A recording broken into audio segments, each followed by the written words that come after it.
반짝이는 눈빛 눈이 부셔 매일 날 감싸주는 손길.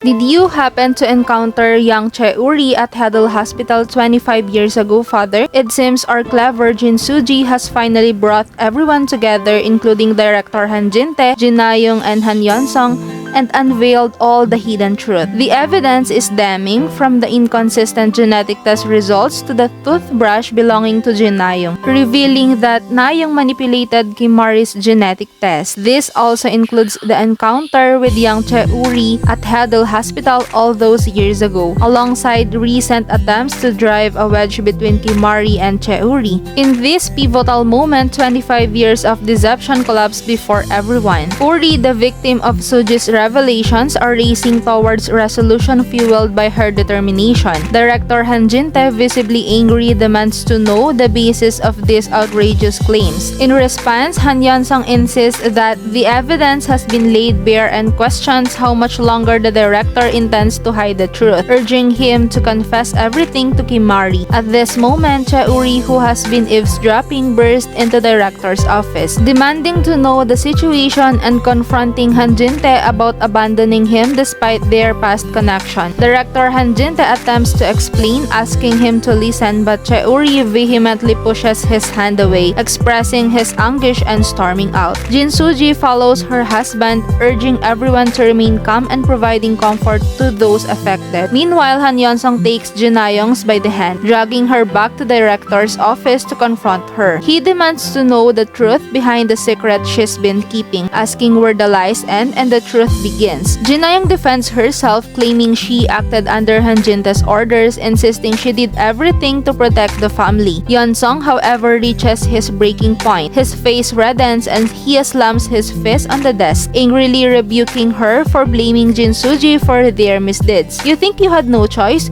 You're truly irredeemable," he exclaims, pointing a finger at Jin Na-young. His frustration culminates in him leaving the room in a fury, slamming the door behind him. Jin Na-young is left in shock, seated and unsure of her next move, appearing pitiful in her solitude. As Jin Na-young returns home, she feels anxious, her hands trembling as she scans her surroundings. She hastily composes herself and calls her mother, Jang Yoon-ja. Her voice shakes as she explains the dire situation, revealing that Yeon-sung now knows everything. Jang Yoon-ja, alarmed, urges her to stay calm and prioritize Little Bin's safety, instructing her to blame Han Jin-tae for all that has transpired. Jin Na-young nods, through fear still clouds her eyes. Suddenly, the sound of 3 doors opening jolts them, and Han Yeon-sung enters, his expression a mix of shock and rage. "What did you say?" he demands, stepping closer, fist clenched. Jin Na-young, tears streaming down her face, insists she's been deceived, but Jang Yoon-ja tried to intervene, only for Yeon-sung to coldly dismiss her. He begins packing Jin Na-young's belongings into a bag, and when she pleads for a conversation, he firmly rejects her, declaring she has no right to remain in their home. He forces her toward the door, stating, "You're not welcome here anymore.